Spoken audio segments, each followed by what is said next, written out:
જય સ્વામિનારાયણ।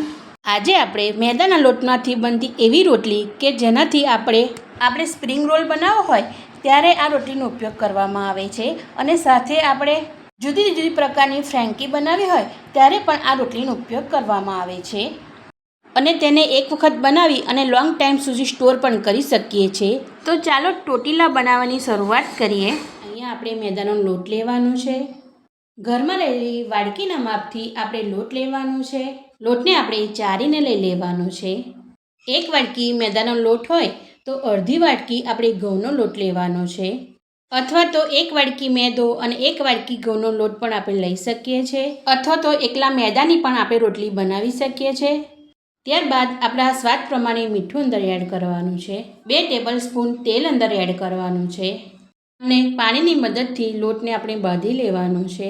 આ મેદાની રોટલી આપણે જે ઘઉંની રોટલી બનાવીએ છીએ તેવો જ મીડિયમ સોફ્ટ ઢીલો લોટ બાંધવાનો છે।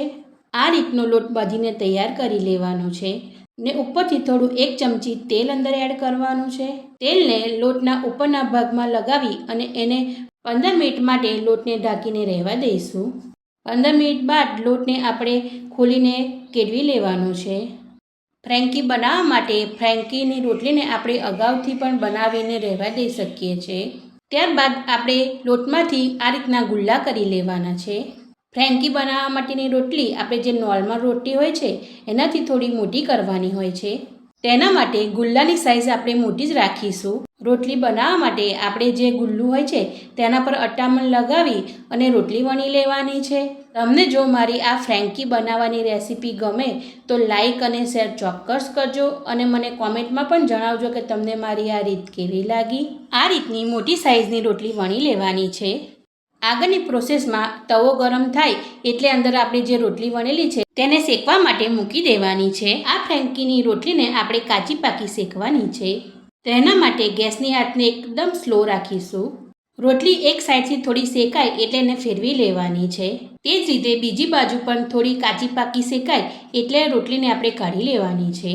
આ રીતથી આપણે બધી જ રોટલીને શેકી લેવાની છે। આ ફ્રેન્કીની રોટલીને આપણે ટોટીલા પણ કહી શકીએ છીએ।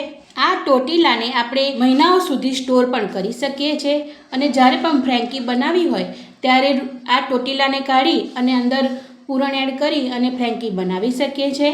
આ કાચી પાકી રોટલીને શેકતા આપણે તેલ કે ઘી કે બટર નથી લગાવવાનું। રોટલી થઈ ગયા બાદ તે રોટલી સુકાઈ ના જાય તેના માટે એક ડબ્બામાં રૂમાલ અથવા નેપકીનની અંદર આ રીતે આપણે રોટલીને મૂકી દેવાની છે। હવે આ રોટલીને આપણે જો સ્ટોર કરવી હોય તો તેને જીપ લોકની બેગમાં ભરીને ફ્રીઝરમાં લોંગ ટાઈમ સુધી સ્ટોર પણ કરી શકીએ છીએ। તો તમે પણ મારી જેમ આ રોટલી બનાવી અને સ્ટોર કરી અને જ્યારે પણ આપણે ફ્રેન્કી અથવા તો સ્પ્રિંગ રોલ બનાવવા હોય ત્યારે તૈયાર રોટલીમાંથી આપણે બનાવી શકીએ છીએ। Thank you for watching.